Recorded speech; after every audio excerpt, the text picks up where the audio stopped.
having, got it? The sense of God having sovereignty over us. I did not yet watch the funeral, but hope to at some point. I DVR'd it. Did any of you watch the Queen's funeral? Yeah, I think I will learn a lot from it, about a lot of symbolism there.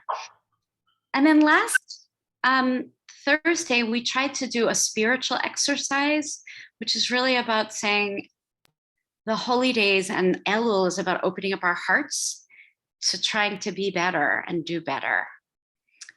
And what I said that I wanted to do tonight is to really think about this idea of confession and confessional.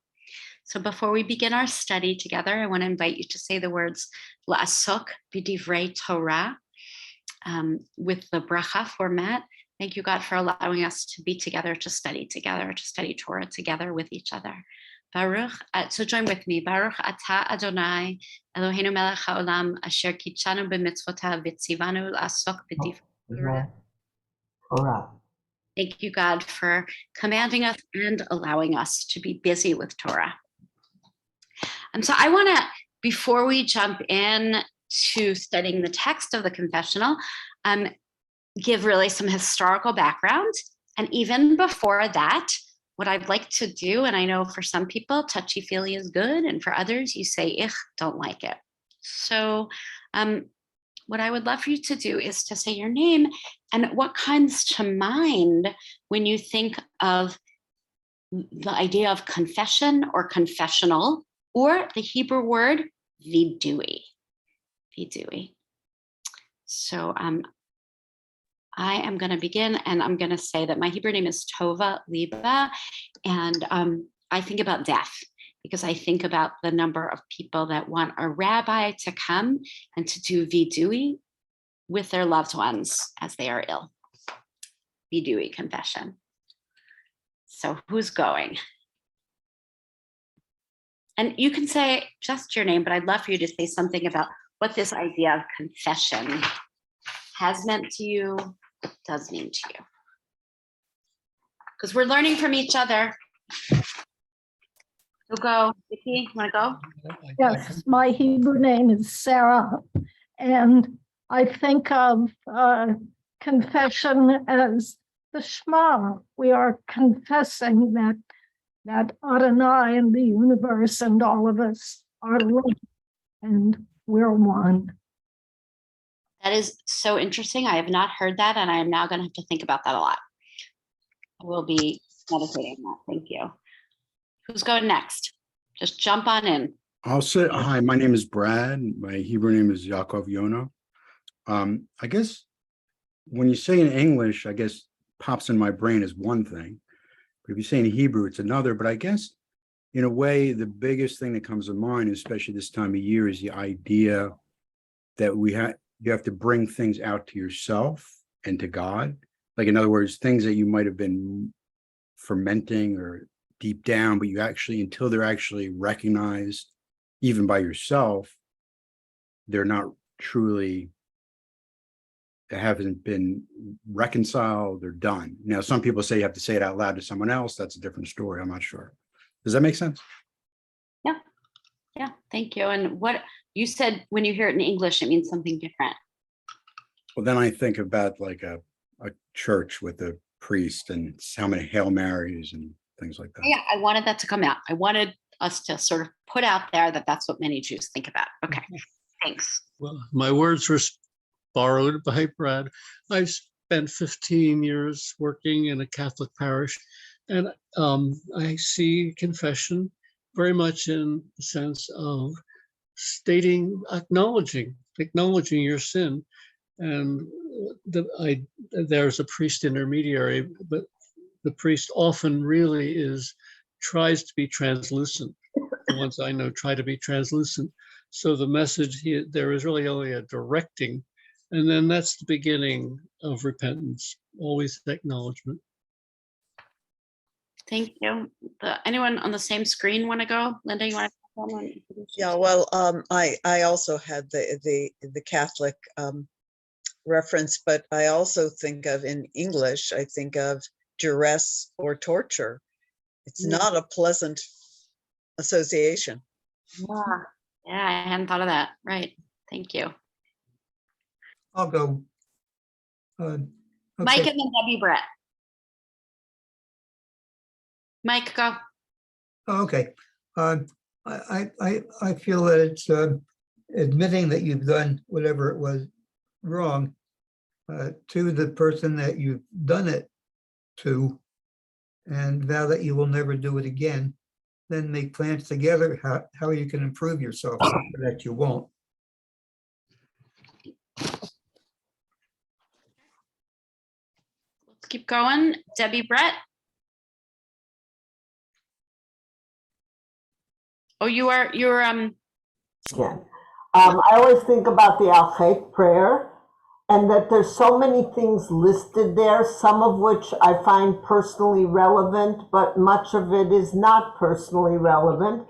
But I always have been taught that that prayer is a communal prayer, that we're talking about our sins as a community, even though it may be the singular that's used in the Al Chait prayer.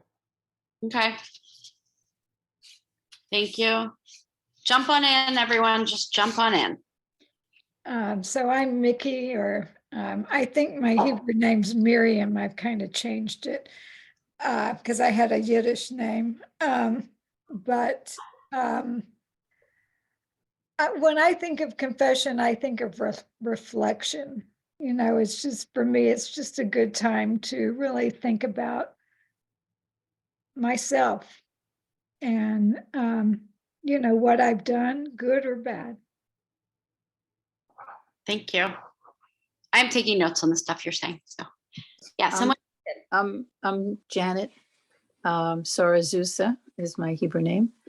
And when I think of confession, I think of tshuva. Because I think confession leads to tshuva. Thank you.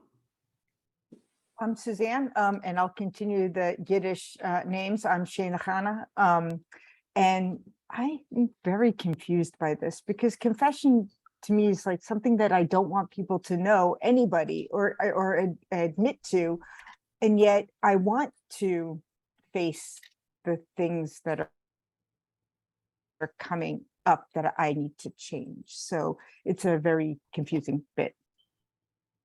Thanks. Lenny. Yeah, so my Hebrew name is Ilana Yehudit, and I don't really relate to the word confession so much, but I do think of this time of Elul and leading up to the Yamim Noraim that others have spoken about acknowledgement and recognition. Willingness to see things that resonates with me, and it's first and foremost acknowledging to myself, you know, things that maybe I haven't wanted to look at closely, and then what comes later is being in community or being in connection with others and discerning which are those situations where I might want to have a conversation about it. Thank you. Thank you. I'm like polishing a sermon that's about community and about that interplay of why we need community at this time. So thank you for saying that, because I'm hoping. And you know, yeah, I'm sorry. Yeah, go. It occurs to me that confession and conversation both have that Latin root at the beginning, which is, you know, together. So I'm more, it resonates more with me, conversation rather than confession, which sounds very hierarchical, which I think it is, or maybe it is. I'm not sure. Anyway, yeah.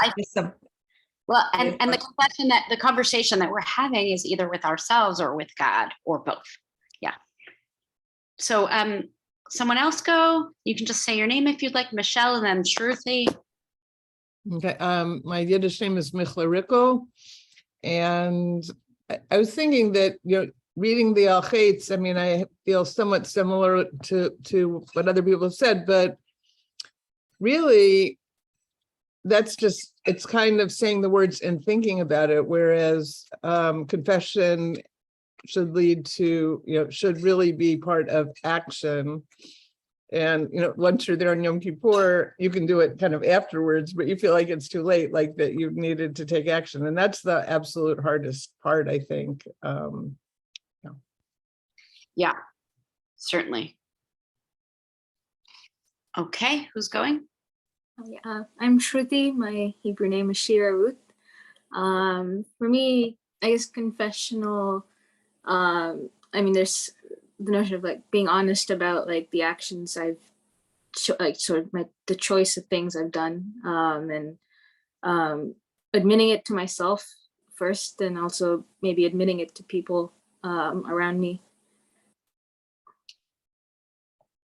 Has everyone gone? I think there's some people who have not. There's someone on the Bergman. Yeah, this is Dick Bergman here. Your Hebrew name. Well, my Hebrew name is Isaac, which by a not strange coincidence with my grandfather's name. Anyhow, I think about my shortcomings all the time. I really do. And I try to get rid of them. And sometimes I'm successful getting rid of all of them. Sometimes I'm not. So I have no problem with that, really. And if somebody calls me out in a nice way, that's fine. Especially if it's God. I mean, but that's the ultimate calling out. Thank you. And Nancy? I'm Nechama. I agree with Michelle. I think that the action is the hard part. I can hear the confessional. I can hear all of the sins. I can pinpoint the ones that I have committed. And I think how to change them and the action is the hardest part. I do have to think that when I hear confession, I'm always seeing a priest in a confessional. So, that's something that always comes to mind. And I know the action can't just be saying Hail Marys. So, I mean, right. Like I think of Father Mulcahy. Anyone, everyone get that reference? 50 years this week. 50 years. 50 years since Hawkeye. Right. Oh, right. A mess. So I'm going to go back now and do a little history, if that's okay with you, a little history of this.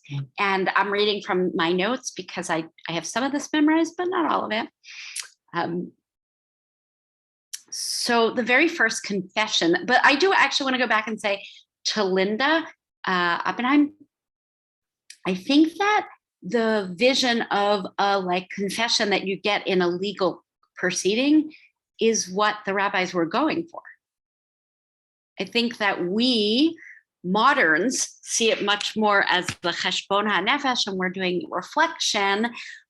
But actually, reflection in Hebrew is lehitz palel, the reflexive verb that we do every day in our prayer.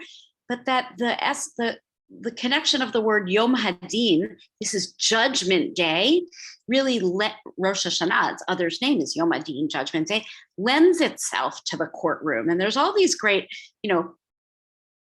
cantatas and plays of Yom Kippur being about a courtroom. Hine Yom Hadin. And so I think that the confession of guilt and the courtroom scene and the wrenching confession coming from someone is actually quite a helpful vision. So I do think that's what maybe the rabbis had in mind when they were doing this, that it's kind of hard to get a confession out of ourselves. And so that I think originally it was a harsher kind of holiday, and we've softened it a bit. We've softened it to believe it's about making ourselves better, which it is. I think that originally the rabbis saw it really much more as,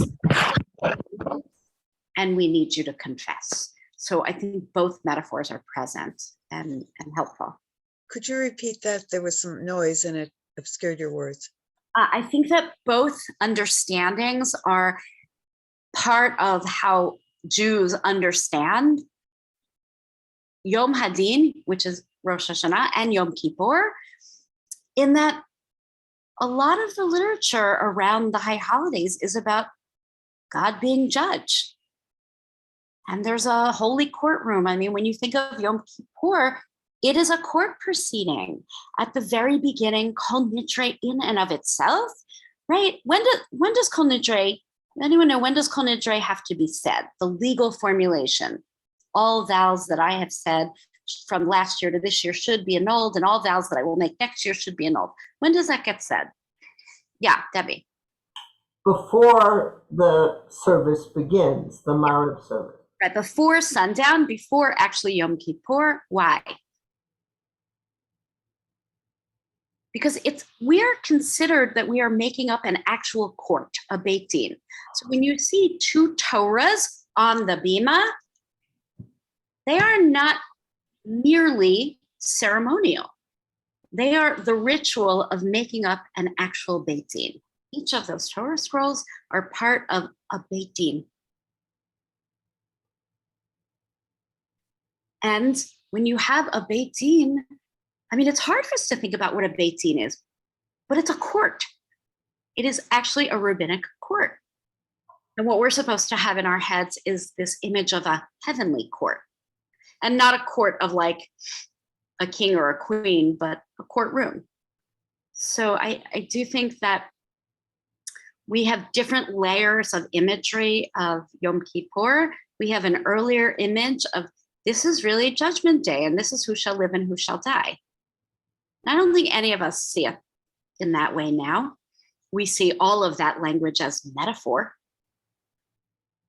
But I do think it's helpful to see that this was the day where the rubber hits the road, where you go into this courtroom, you and the Kadosh Baruch Hu, you and God, and you talk, and you confess.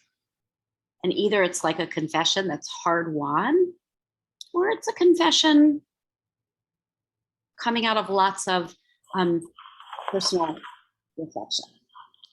Anyone have anything to comment on that? Say yay or nay or anything? Okay, I'm gonna look at my notes because it is easier that way. So if you look in, which you're not going to, but it's Samuel chapter 2, 2 Samuel chapter 12,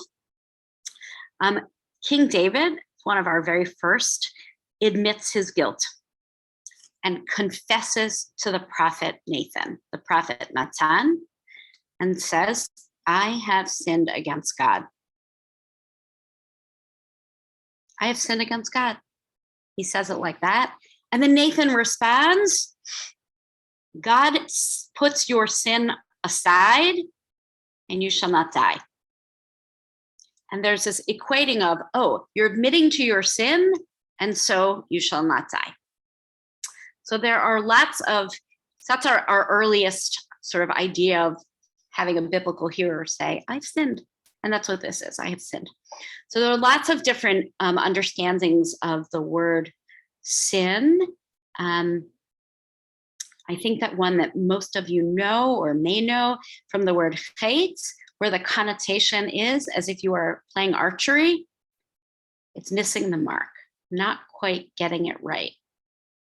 And that's how most of us, I think about this.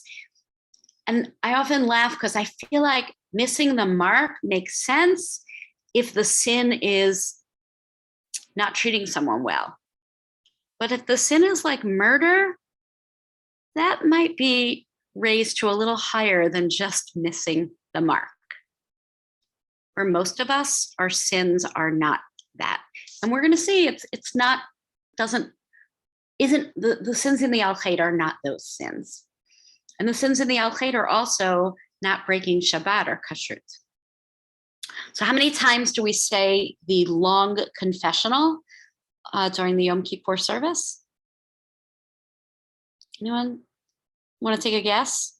There are 5 services. So 10 times we say Al-Khair. We also say a different shorter confessional, Ashamnu. There is an early rabbinic source that says that the first Al-Khair has only 6 sins in it. But of course, that grows. By the time we get to Maimonides, to the Middle Ages, there are 24 verses. A little bit later, in the prayer books of both the Italian and Sephardic Jews. So it's called Machzor Vitri. That has 36. And present day Machzorim have around 44 different ways of sinning, 44, double the number of letters. So lots of different ways. We're going to see that some of them are concrete and some of them are not. And I think most of you know that there is a tradition to take your hand and to tap your heart. That comes from Ecclesiastes Rabbah, so Kohelet Rabbah, which is a midrash. Why do people beat their hearts on this day?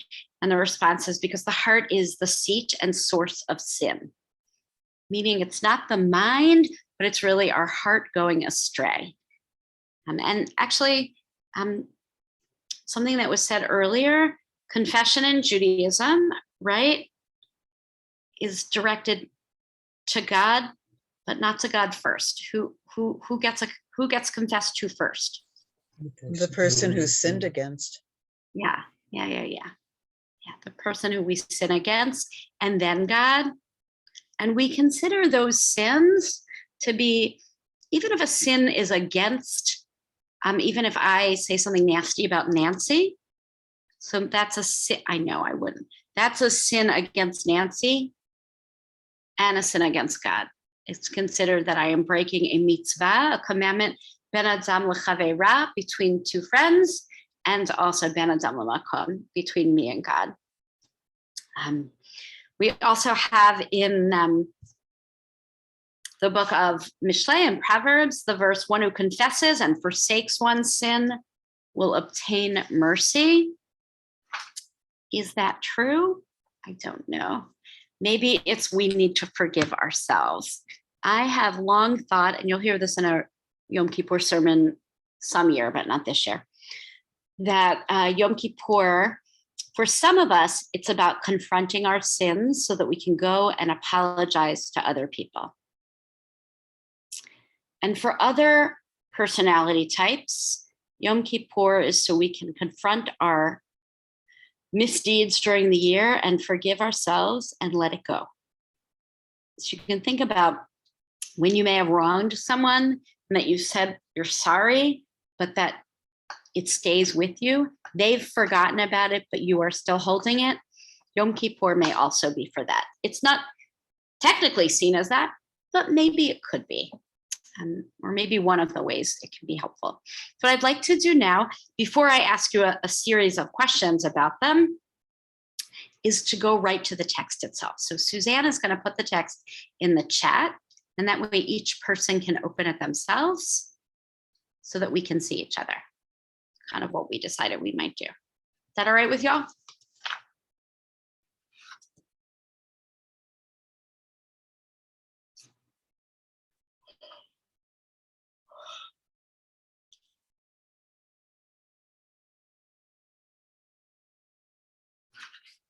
So as it's getting in the chat, I'm going to ask you a question according to Rav Nachman of Bratslav. So Rav Nachman of Bratslav says that the biggest sin in the world is repeating anything and not doing it in a new way without kavanah. It's the biggest sin, not repeating something like, oh, it's been done already. So I'm not sure I agree with him. So I'm going to just ask you to think about what are the big sins in the world? What are the big sins? We're not going to go through them now, but what do you think the big sins are? So the very first, does everyone have this text, or do you need me to put it? I mean, it's in the chat. I can't seem to find it in the chat. I don't know, maybe I have an update. PDF. Yeah, it's not in the chat. I see it. It says Suzanne Esterman to everyone. I'll send it again. But when I try and open it, it asks me to save it or something. I only see Try again to Lachok click on Divrei it. Torah in the. All right. So Suzanne, do you want to share it instead? I got it. Yeah. Oh, I'll share. Okay. I prefer not sharing because then I can't see you, but we'll We'll share and unshare.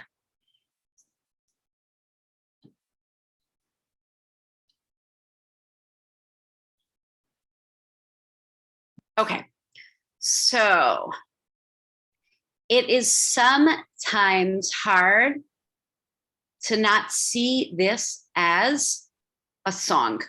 But now we can't see the words. Okay, thank you.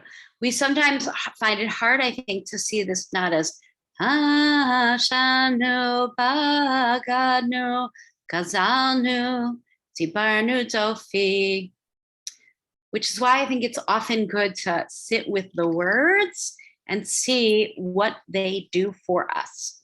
So here we go. Actually, I want to take it away. I'm going to just read the words because I want to be able to see everyone. Can you unshare? Yes. Thank you.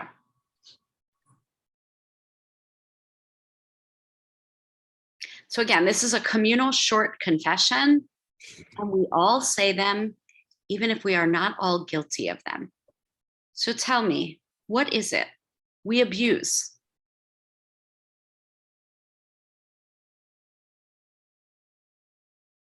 What do you think it is getting at here?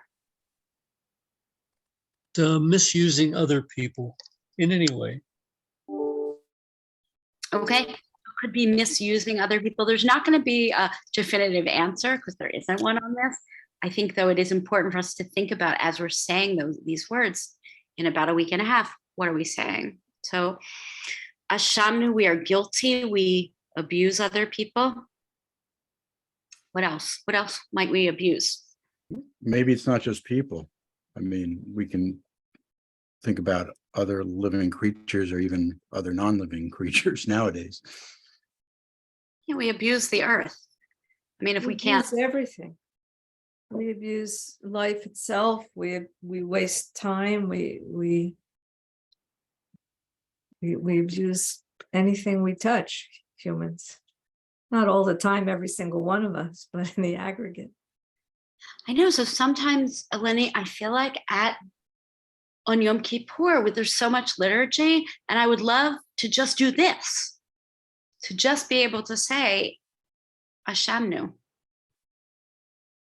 And to be able to go through our heads and our hearts and say, what do we abuse? What are we part of that is abusing others? Other people, their elements, resources, ourselves. Abuse. Misuse of power. Yeah. Power underlies all of that. We abuse, we betray.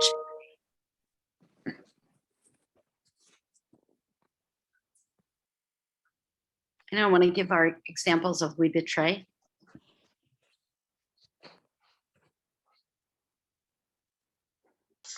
Confidences. All the time. Trust. How many times, by the way, how many times have you said to someone, confidentially, and it's just not going to be?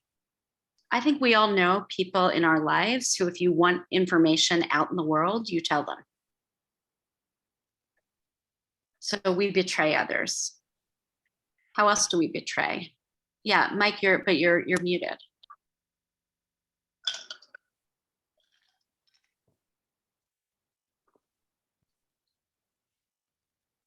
Anyone else betray? How do we betray? I trust.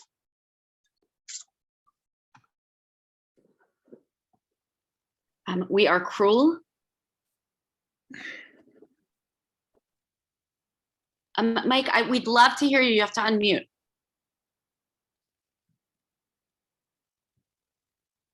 So what I'm going to ask you to do, because the English is different than the Hebrew, take a look either at the English or at the Hebrew and see if there's one of these words that you want to dwell on for a moment before we go to the Alchites. One of the words that you feel like, I want to talk. You have to share it then. I don't have it. Right. Okay. So Suzanne.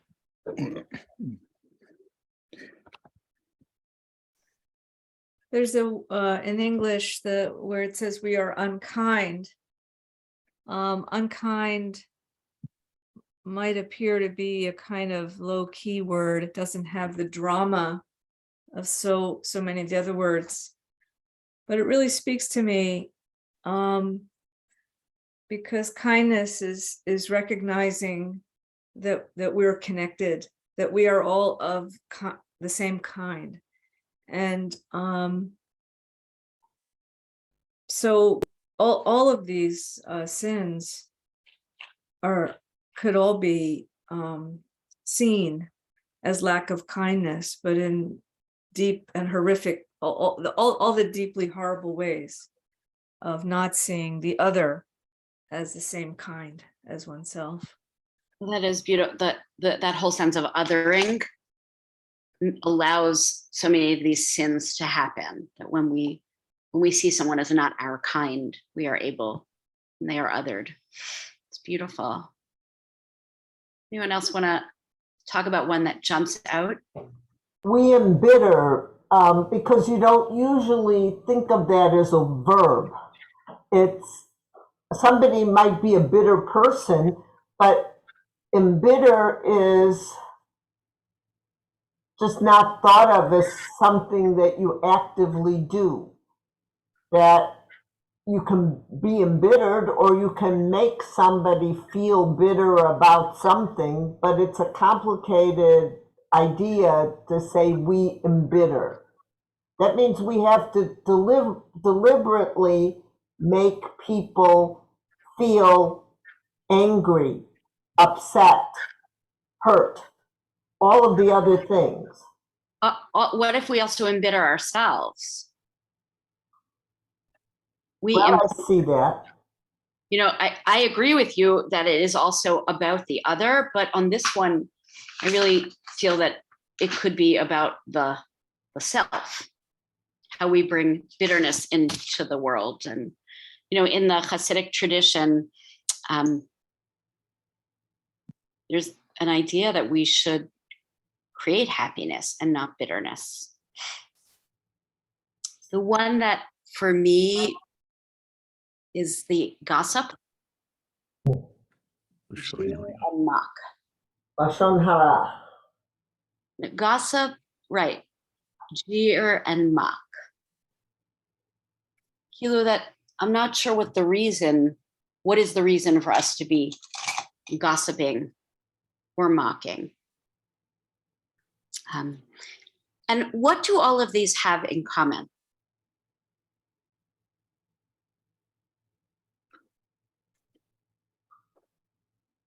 It's what we do to another person. Over on somebody. Well, these are about how we interact with other human beings and how we interact with ourselves. Not one of them, not one says we ate ham, Took God's name in vain. electricity on Shabbat. We spent money on Shabbat. We mixed two kinds of fabrics. Not one of them. Rabbi, Yeah. when was this written? Well, so we know that, as I think I said, that the earliest versions are going to be late like 9th, 10th century, but then you have additions to it in the 12th, 13th, 14th century. Because some of the words that are used are things that we don't think about today in some ways. And well, like we pervert, and you know, that has so many more broad meanings now than I think that they were interested in. I think that one thing I do like about this is that it broadens some of my thinking when saying this.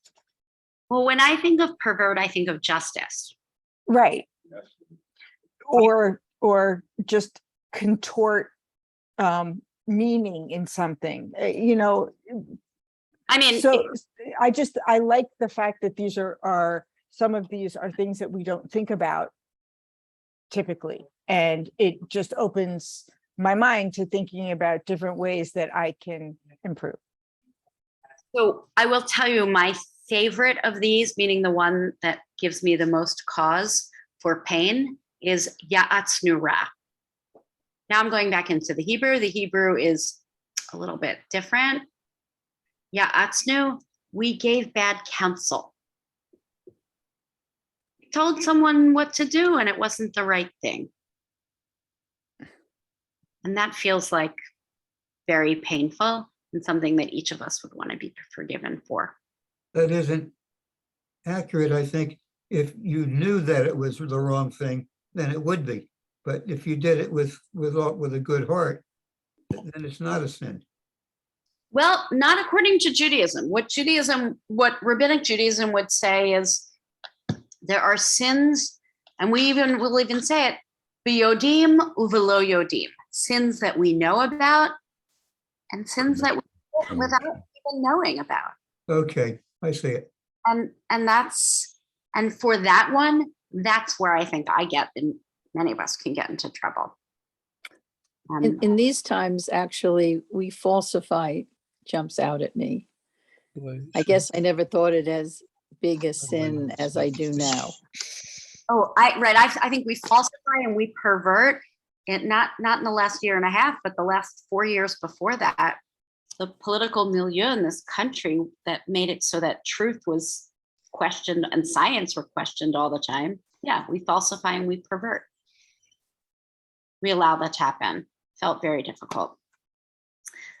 So I kind of would suggest that this is not a good use of our time during the high holy days to go, Shamnu, Bagadnu, Gazanu, Tibarnu Dofi. I feel like we're singing a song. It's not helpful. But what is helpful is that you're looking at it now. You can grab it in the chat. You have it in your Machzor. Actually, I'm sorry. and different times in your Machzor. And I think that one of those really important exercises, if you would like to do between now and Yom Kippur, is to go through, list each of these, and figure out how. Not how the world does it, but how each of us do it. So I would write on a piece of paper, abuse, betray, cruel, destroy. And I would write next to it and I would keep it in a journal kind of thing and say, when am I doing this? And then I would have the next column of, how do I want to do that differently? I feel like that would be a good preparation between Rosh Hashanah and Yom Kippur, or to think about one or two of these. Does anyone have anything they want to add before we get to the hard stuff? If it, maybe this is tangential or kind of odd, but if you look at that list and you think about it vis-a-vis other people, the we kill sticks out because most of those things that people can find in their daily, like throughout the year, they've probably done. But unless there's not a lot of people that are killing other people. So is that, like, in other words, it's a collective reading, but then you bring it to yourself. And you say, okay, yeah, I lie, but is that put in there I'm just wondering if that was there any thought to that, because it's pretty far off. It's pretty bad compared to everything else in a way. So not bad. What they did, by the way, I kill. I am not a vegetarian, so I am involved in the process of killing animals. Right. I kill. But that, okay, if you, absolutely, that's the initial thing that we're saying regarding people, the treatment of other people, so. But it's the whole world. The Hebrew list and the English list are different. Yeah. It's not in the Hebrew list. It's that they wanted it to be an acrostic because it's an acrostic in Hebrew. Right, okay.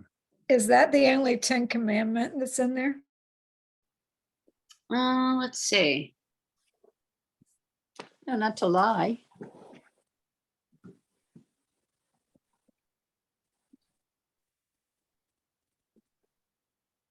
Maybe. Falsify.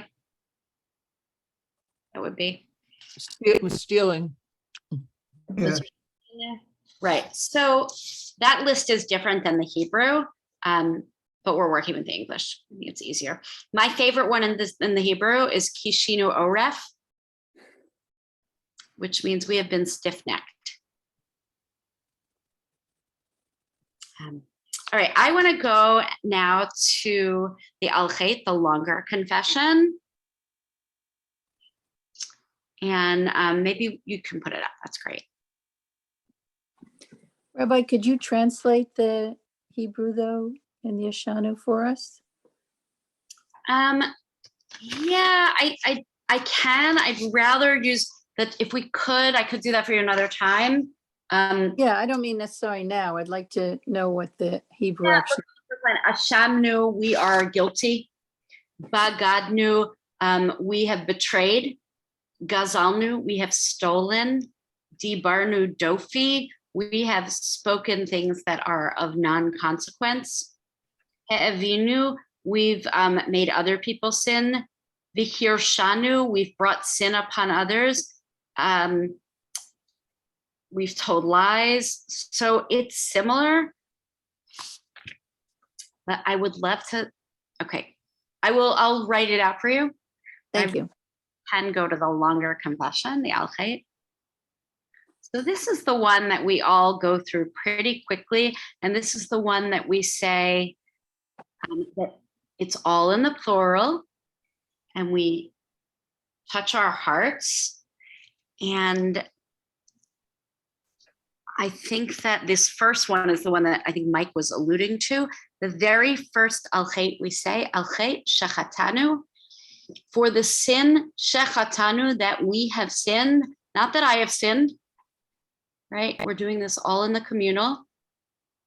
Lifanach, in front of you, be'ones, uvivratzon, willingly and unwillingly. So what does that mean?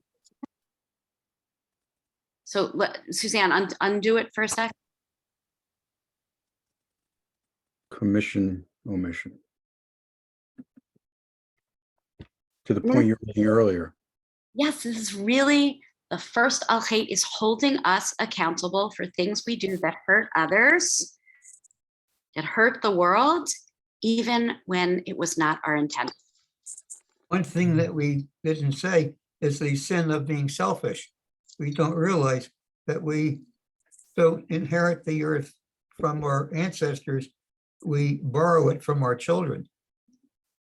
And unless we leave it in a position where they can make good use of it, that's a sin. I actually think there are things that talk about that in the Ashamnu, but yes. So these I think are pretty hard and important ones. Well, the one that I'm picking up from last night's presentation is it's not just unwillingly, but unknowingly. That is, everyone lives in their own system. There's no perfect system. And in the systems we live in, give us things that we are unearned. And we live by it. And it takes things away from other people that they deserve. And we do it both unwillingly and unknowingly. Hopefully, unwillingly. The Levittown example was a good one from last night, right? I apologize to interrupt, but there are a couple people who were not present last night. Could you just give a one sentence about what that was about? Yeah, well, I'll give you the Levittown example. A Levittown house could be bought for $500 down and a minimal modest payment under the FHA, but African Americans could not benefit from that. And another step that he didn't mention was that a Levittown house now is worth $400,000. And the person who could not buy, Black person, does not have that. It's the principal reason for Black-white wealth differences. And we're part of that system. Right, unwillingly, unknowingly.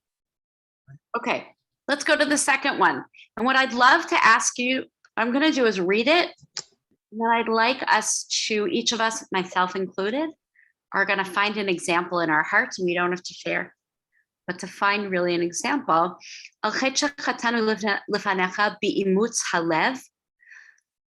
We have sinned against you through hardening our hearts. Let's take a moment and think about What is that for you?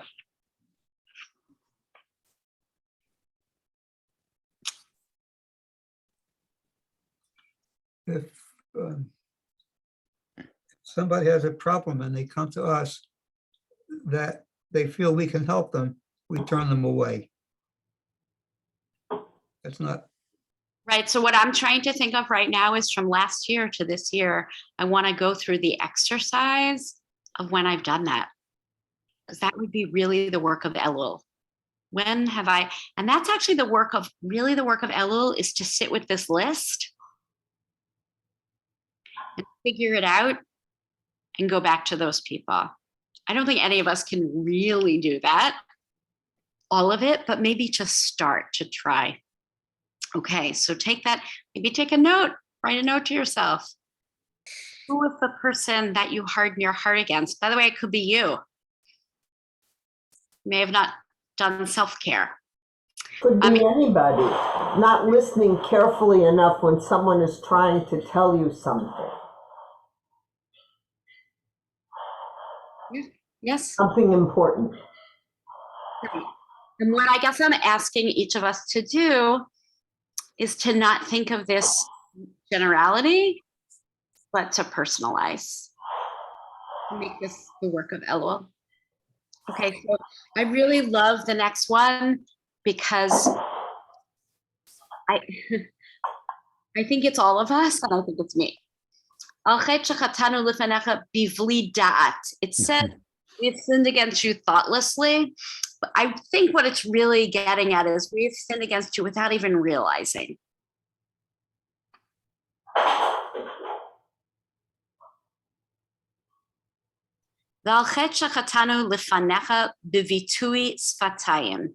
This, I believe, is such an interesting one. Let's undo it for a sec so we can see each other.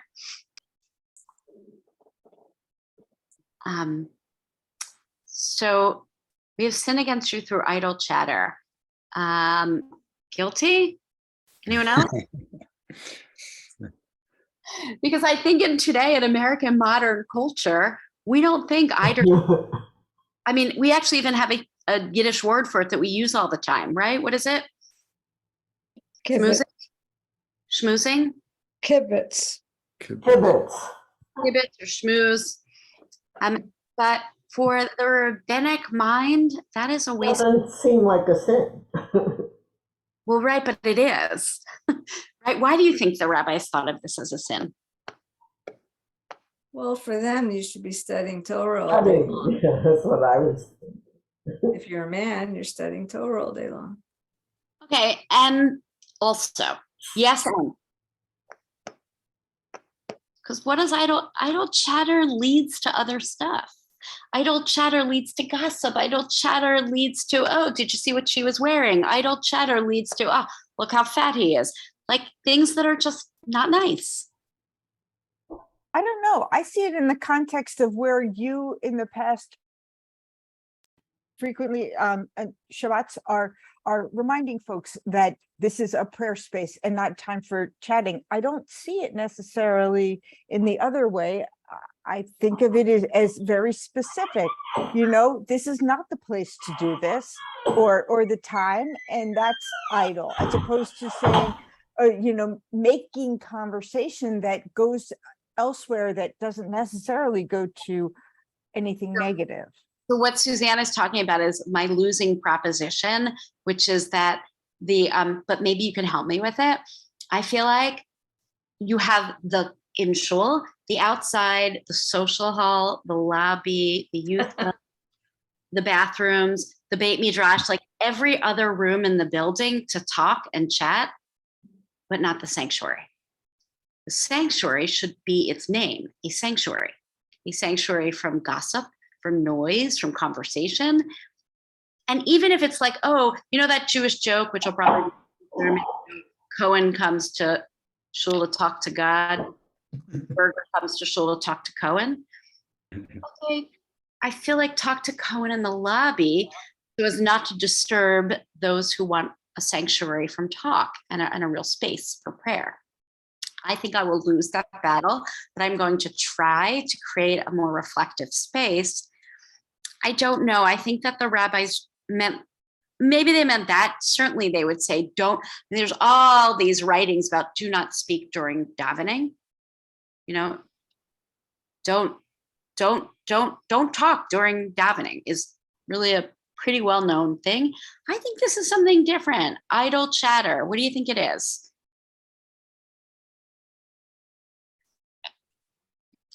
Yeah, it's Seinfeld. It's like talking about nothing. You know, remember Seinfeld was an entire show about nothing? Yeah, Eleni. So I think I have a different perspective on this as we're talking about it. So I'm going to take a risk and share it. And I mean that sincerely. It is taking a little bit of a risk. You know, I think to do this this activity like in Elul, to go through every single one, you have to have a really strong sense of self and a strong sense of, you know, being basically a decent person. You know, for those, and I include myself on occasion, you know, who beat up on ourselves all the time, or the self-esteem isn't always where it might be. This could be, you know, maybe not a really good thing to do in quite this way. So I'm just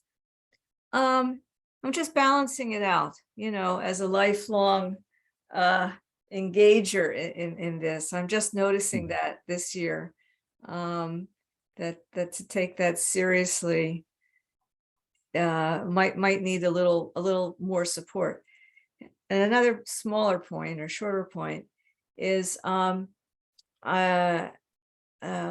with many others, some on the call, I've retired recently, and you know, 40 years of to-do lists and 40 years of, you know, using my time wisely. You know, I think it's a really important gift to be idle.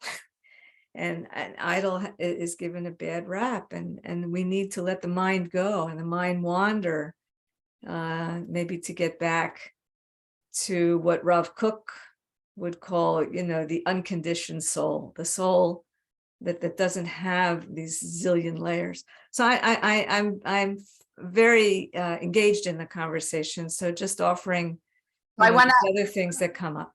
I want to respond to both of those. So I really go back to the Hebrew. It is not idleness. I agree with you. Idle is good. It is vitui sfatayim. It is idle chatter. It is that wasteful, the thought of the rabbis that, like, when you just sort of talk to talk, you end up going to places that are often not nice about other people. But I want to go to your first point, because your first point I alluded to a couple minutes ago, which is that many years ago I gave a sermon. I'm going to give it again because I will. I think it's a great idea, an interesting idea. It will not be this year, but you know, you only have so many ideas in your life. So this is one of them. One of my ideas has been that there was an archetype person that created this holiday and that created these al-Khaits. These rabbis who created these were pretty similar, certainly in gender, but pretty similar probably in worldview and in outlook. I don't think it has to break down on gender lines. I think that psychologists say there are personality types, and there are definitely personality types who beat themselves up all year long. I am one of them, like you. So I feel like instead of going through these and saying, what did I do? I don't actually need the list to know what I did. It's always in my mind. I need the list and the holiday to free myself, right? The Rambam says that you have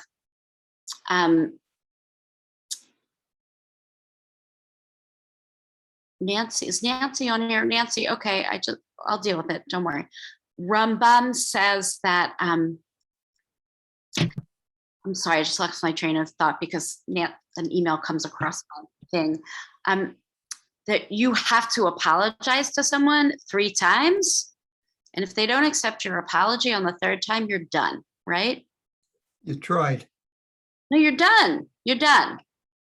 But when are you forgiven? When do you forgive yourself? And I feel like for some of us, Yom Kippur allows us to say, I'm done with any one of these sins. So let's say, I will admit that I have a little bit of foul speech. I'm going through to the bottom. I am from Philadelphia. We curse. We are known. Don't knock Philadelphia. We got some Philadelphians here, me and Bob and maybe some others. And me. I have an Eagle shirt on. I know. New Yorkers do it too. There you go. We had a big win last night. So through foul speech. And my mother of blessed memory used to say to me, you know, you're going to curse and someday someone's going to, if you're going to let it slip during a class or on the bima. So of course she's right, because if that's your pattern, then you're going to let it slip. So when years that happens, it's at this time in the year when I can go back and forgive myself. Or any of these things. By the way, I want you to look up and down this page and see the one that speaks to you the most, just the first page, because I can tell you which one it is for me. I also have a funny story to tell you.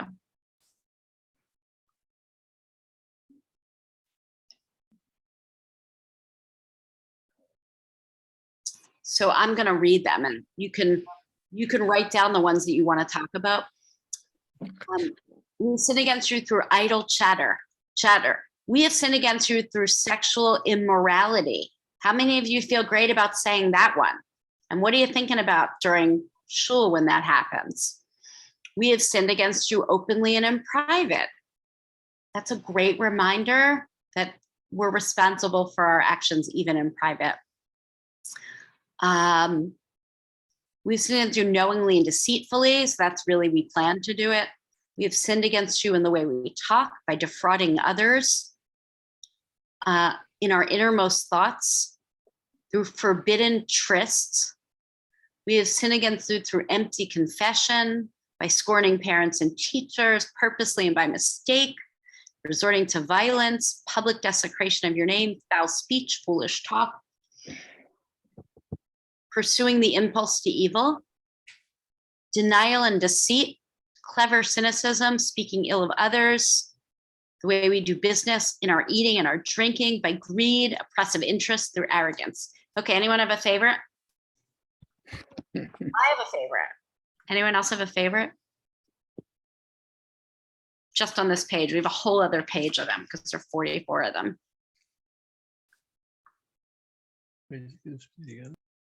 By the way, Mike, on the next page, there's one we have sinned against you through selfishness.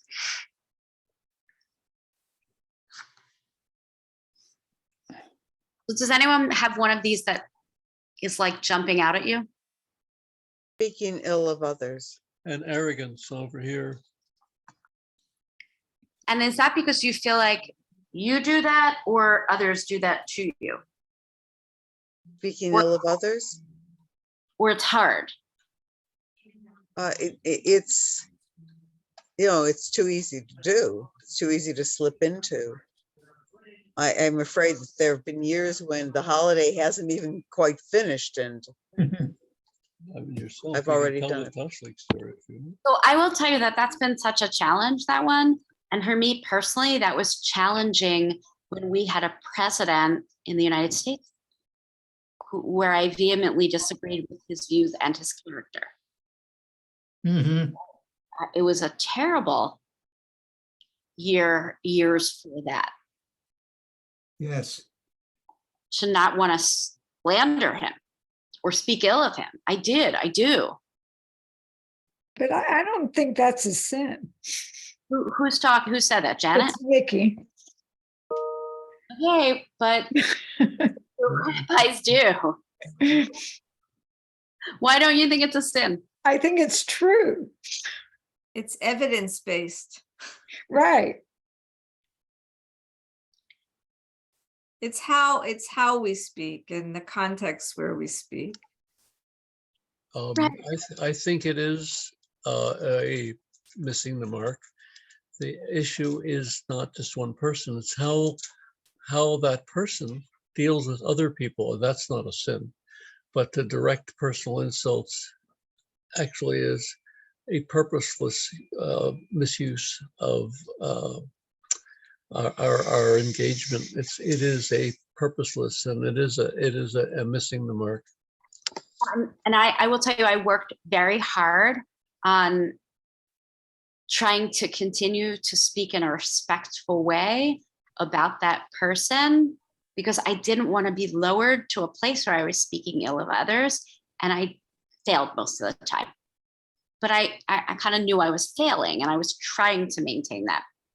May the Lord bless and keep him far away from us. Yes. Okay, anyone else have one that they love? Because I have one that I really love, meaning I find it challenging. We have sinned against you by clever cynicism. We have sinned against you by clever cynicism. We love to be clever. And somehow, okay, so I can't tell you how many people think it's a good thing to say, oh, I'm snarky. I don't.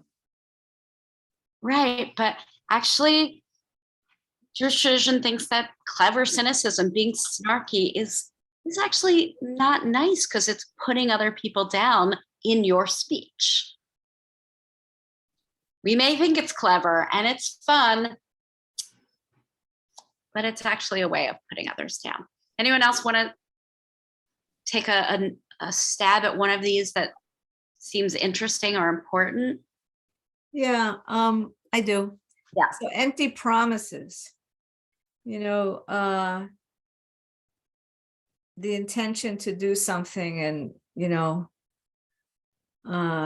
not follow through. Where is that here? It's after gossip. We've sinned against you through empty promises. Bishwat shav. Yeah, so I gotta say, I'm totally guilty of that. And probably so many of us who have large plates are. And that's probably one that we can work on. I also feel like many of us are guilty of that against ourselves, promises we make to ourselves. That's how the gym industry survives. Mhm. Who make money by At scorned parents and teachers, I get an elbow in my rib each year. from a friend. Yeah.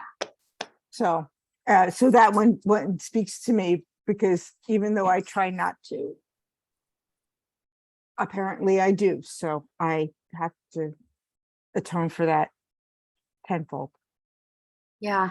And it's hard because it's not, as you all said earlier, several of you said earlier, Nancy and some others, it's not the saying today, it's the making a plan to do better. Hi, Neil. I want to bring up one that I thought really took root in the world maybe 20 years ago. We have, in a different way, we have sinned against you through forbidden trysts, right? So, we saw a lot of marriages break up through people having internet affairs, through forbidden trysts. We used to think that that was just a person-to-person thing, but really an in-person thing, but this was emotionally someone leaving their marriage because there was someone else that they were texting with or that they were emailing with. And I believe it was towards the beginning of my rabbinate where we were talking about this a lot, forbidden trysts. It wasn't just in some hotel room. It was also on someone's computer, destroyed lots of relationships. And so I think one of the things that's taught me is that a lot of these lists of al-khaits change and develop throughout our lives and can change. Let's look at the last page of them for just a moment. Again, there are 44 of them, so we're not going to go through each one of them, but they are in the chat and they're in your Machzor.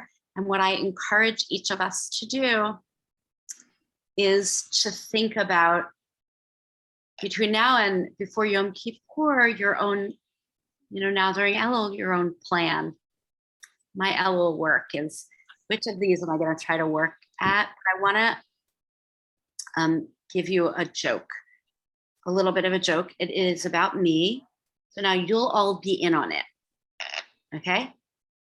So you will often see me do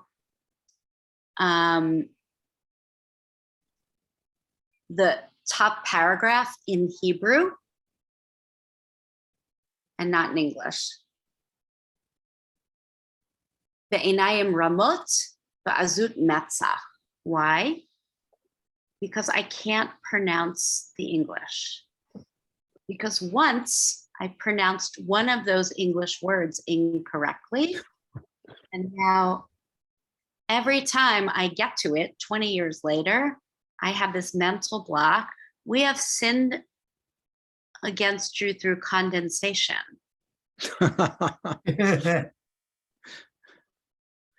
So now you are all in on the joke. If by chance I mess up and we are doing these in English out loud, you will see a little bit of terror on my face to make sure I say condescension, the actual word. So there, that's my joke sharing with you. Okay.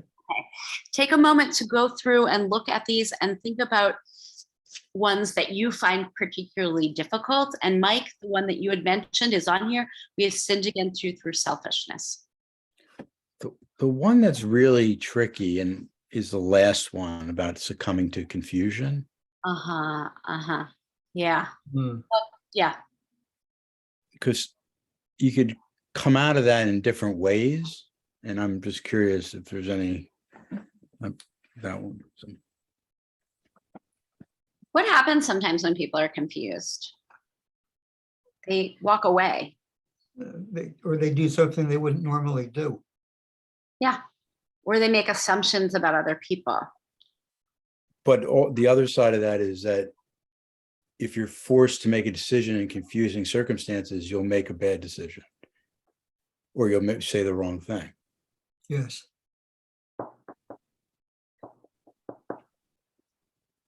So take a moment to look through these and see if there's any others. You just turned it on. We've sinned against you through conspiratorial glances. How many of us roll our eyes? I'm an eye roller, so need to stop doing that. Condescension. By rashly judging others. I think that's. Thank you, Sharuthi. We wish you Shana Tova. We will miss you here. We're all very excited to see Sharuthi get married in a few weeks, God willing.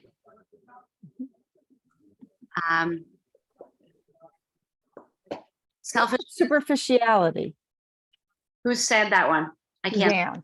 Yeah, tell me about it.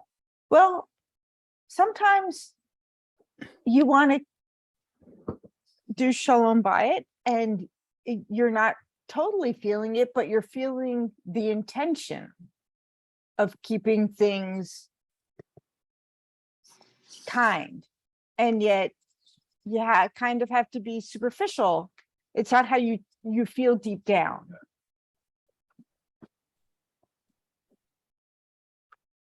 Anyone take on it or agree?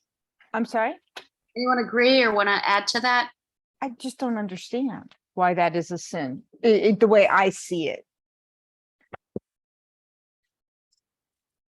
I think that the rabbis expect us and want us to be serious people and people that do and study, as opposed to sort of flying through the world and thinking everything's rainbows and unicorns, as opposed to sort of looking at what the tikkun, the fixing that there is to be done. It's not, the gala was so much fun, and then it's also time to get to work, right? There's the fun and there's and I think that we all know people in our lives who are more superficial about how they engage in the world. I think this is saying, no, engage.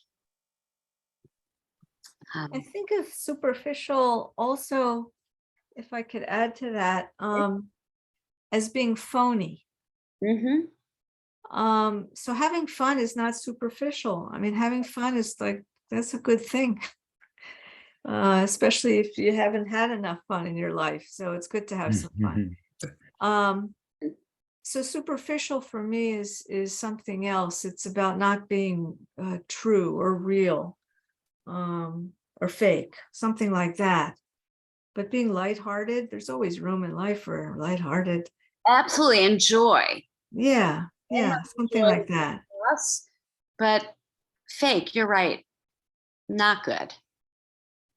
And also, I think it is the superficial piece. It's very much thinking about last night and the exhibit that is in the Jewish Center, and that the fact that there is so much tikkun in the world to do. Like, we can't, lo alacham lachalik more, we can't finish it all, but okay, we got to all start in our whatever dalet amot we're in, and whatever like area we can to do tikkun.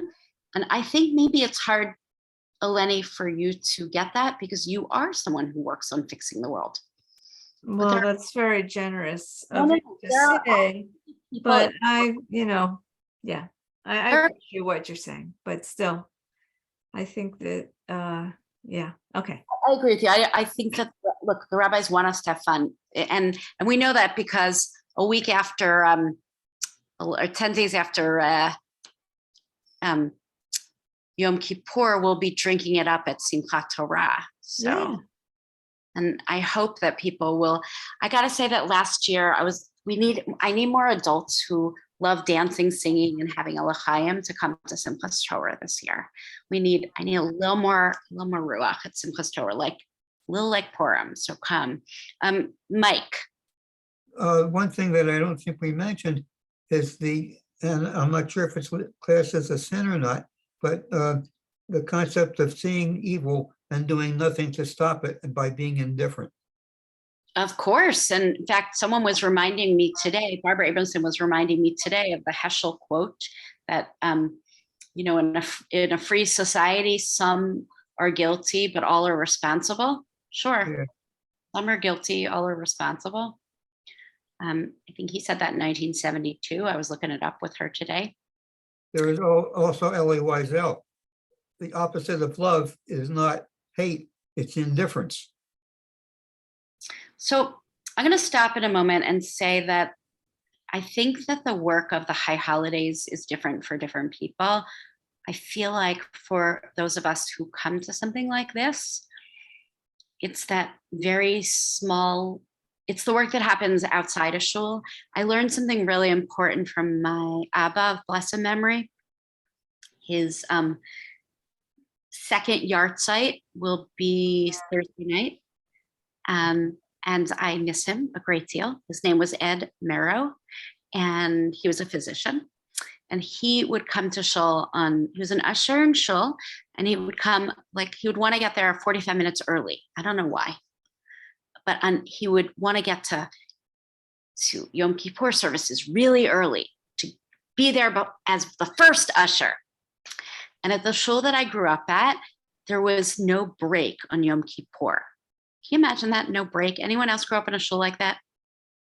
Crazy. No, they're still at that shul. No break in the afternoon. But my father would take a break every day, every Yom Kippur, sometime in the morning and sometime in the afternoon, and he would go walking. And when we got to a certain age, he would say to his teenage children, "I'm going to go do the work of Yom Kippur." And so what did he mean? You don't work on Yom Kippur. No. Well, he did. Like the work, being in shul is really wonderful as a way to spur us on to do the spiritual tikkun nefesh, to do the work of tikkun midot, of figuring out how we can, in some small ways, be better. And that may mean, by the way, saying we're good enough. We're saying enough beating ourselves up. But whatever it is, he would, take a solitary walk. And then he encouraged us at various times in my growing up to take the walk with him. But he would say, we're not going to talk. We're going to just walk, and we can talk at the end. Meaning, I hope that we can each find time that is not a Rosh Hashanah meal, that's not in shul beating our hearts, but the still small voice speaking to us about what we each want to do differently, and finding a way to do that in some small measure, and knowing that we are all seekers. My prayer at the end of Rosh Hashanah services the first night is usually the same. So I'll give it to you now a little bit, which is, may you be surrounded by loved ones. May your heart be open and vulnerable. May your brisket be soft. And if you don't eat brisket, may your tofu be cooked well. And may each of us find something sweet to look forward to in the new year. Amen. I want to say thank you. And then I want to just sort of leave this space. I know it's already maybe 15, 20 after, but if there's anyone else who wants to give a bracha, a blessing to others here, either to someone in your space or to the community or to someone here. My bracha to our Vice President for Religious Affairs is that she's calm and everything runs smoothly. And if we don't have someone to fill some position, that someone will fill it anyway. It's all okay. Amen. Bracha for Nancy. Thank you. And my bracha to all of you is to have a very healthy and happy new year. Amen. Amen. Likewise. And to our rabbi on her second high holidays. Yeah. And many more. I highly recommend her experiential services. Just saying. If you haven't done them before, they're like my spa for the soul, except if you're someone who doesn't want instrumental music, don't come. It's 4:00 on first day of Rosh Hashanah, and I will be leading it with my dear friend, band leader, Sally Mitlis. She'll be playing guitar, and then we have 2 jazz musicians who've been doing this with us for 7 or 8 years. They are not Jewish. They are amazing jazz musicians who lend a lot of soul to our, I say it's an hour, but I am lying a little bit because usually I get a little carried away and it's like an hour and 10 minutes. There'll be some meditation and some Hebrew chanting and some dancing, shofar blowing. And that's on Rosh Hashanah from 4 to 5:10. If you have kids or if you know of kids, by the way, nobody needs a ticket for that. We just want to bring people into Jewish living and Jewish life. So if you know people, you can bring them. It's outside in the tent, rain or shine, Monday at 4:00. Again, if you're going to be offended by musical instruments, don't come. But if you love musical instruments, come. Everything's transliterated. If you know of children, we have a children's program at 5:00 at Carnegie Lake that Sharon will be running. It has to do with birds. There's a lot of stuff about birds in Isaiah, but it's also like He's going to need all the bread. It's really like for kids, adult and kid. Actual tashlich is at 5:30. So after the experiential service, spiritual alternative, and there'll be Mariv on the fly. Also, the evening service at the lake. Last year I did it with a bullhorn, so this year we have a mic, thank God. You can bring your dog to the lake, whatever you want. On Yom Kippur afternoon, I lead an alternative Yizkor service. Again, bring anyone you want. It's about Yizkor and healing. It's outside in the tent, no ticket needed, and it's an idea for us to really think a little more deeply and share about our loved ones who are only with us in spirit now and not in person. Also, I think Nancy might need a couple more Torah readers. So if any of you know how to read Torah for Rosh Hashanah, we're still looking for a few more. Is that true, Nancy? We just need the Maftir Aliyah on Rosh Hashanah 1 and 2. Which is the same. It's the same. Na na na na na na na na na na na na na na na. That's raise your hand. Raise your hand if you're interested. Oh, thanks. And also, no, I think it's important to know that Riverside is only this year on Rosh Hashanah first day in the tent outside the building. And that was their decision, not the communities. It was whatever they wanted, we wanted to be able to do. Also, one thing I want to tell you that happened on Shabbat this past week, if you weren't here, is the inauguration of my coffee bar, because I, again, believe people should be able to, shul's really long, it's 2.5 hours, and if you want to chat, please, by all means, go into the lobby and have yourself a nice cup of coffee. So on Shabbos now, there will be a coffee bar in the lobby. What about tea? You know, no, I'll talk to Will you you. come if there is? They let me out of here, I will. Mike's doing well, and you can visit Mike. He doesn't live that far, about 20 minutes away from here. If you'd like to visit him, talk with me or talk with him. You're welcome. Okay, so We'll thank work you, it out. everyone.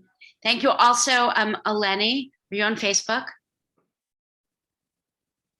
So if you all look at my Facebook page for last week, this is a political thing, but it's also just pride in our high school.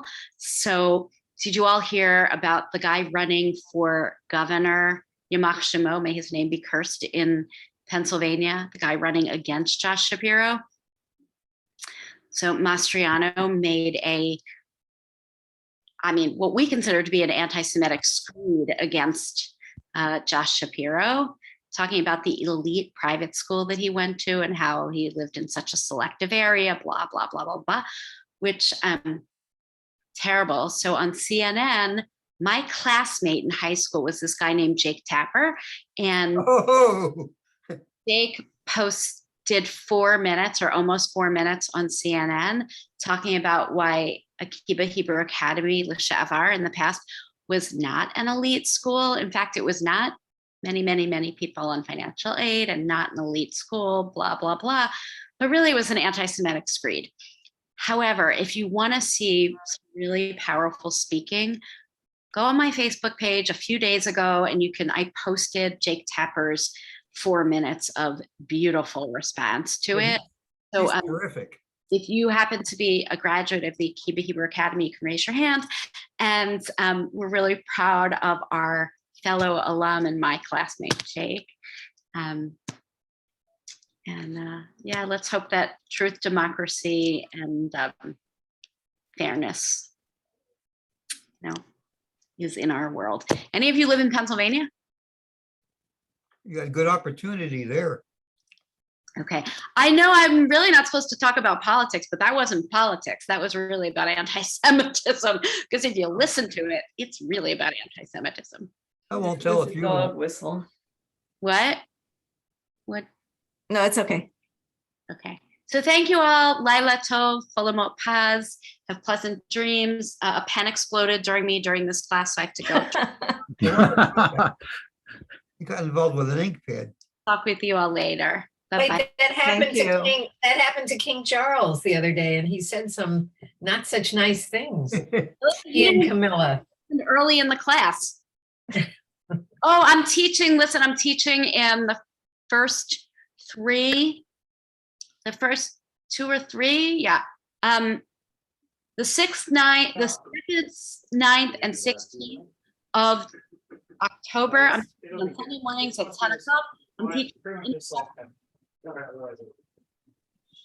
are you teaching? What? Yeah, we can't hear.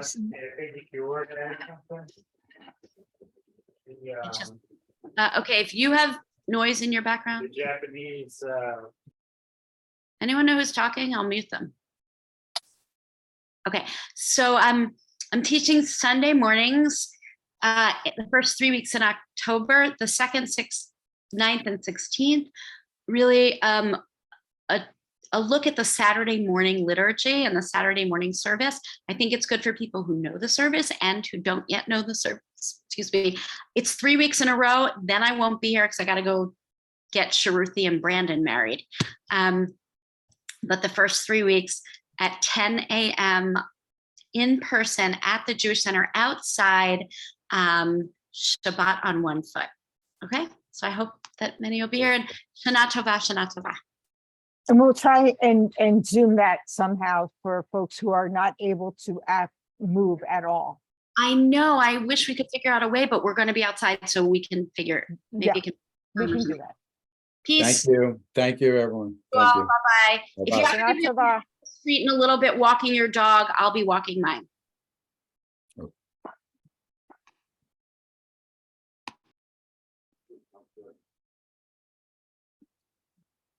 Bye, Mike. See you on Shabbat.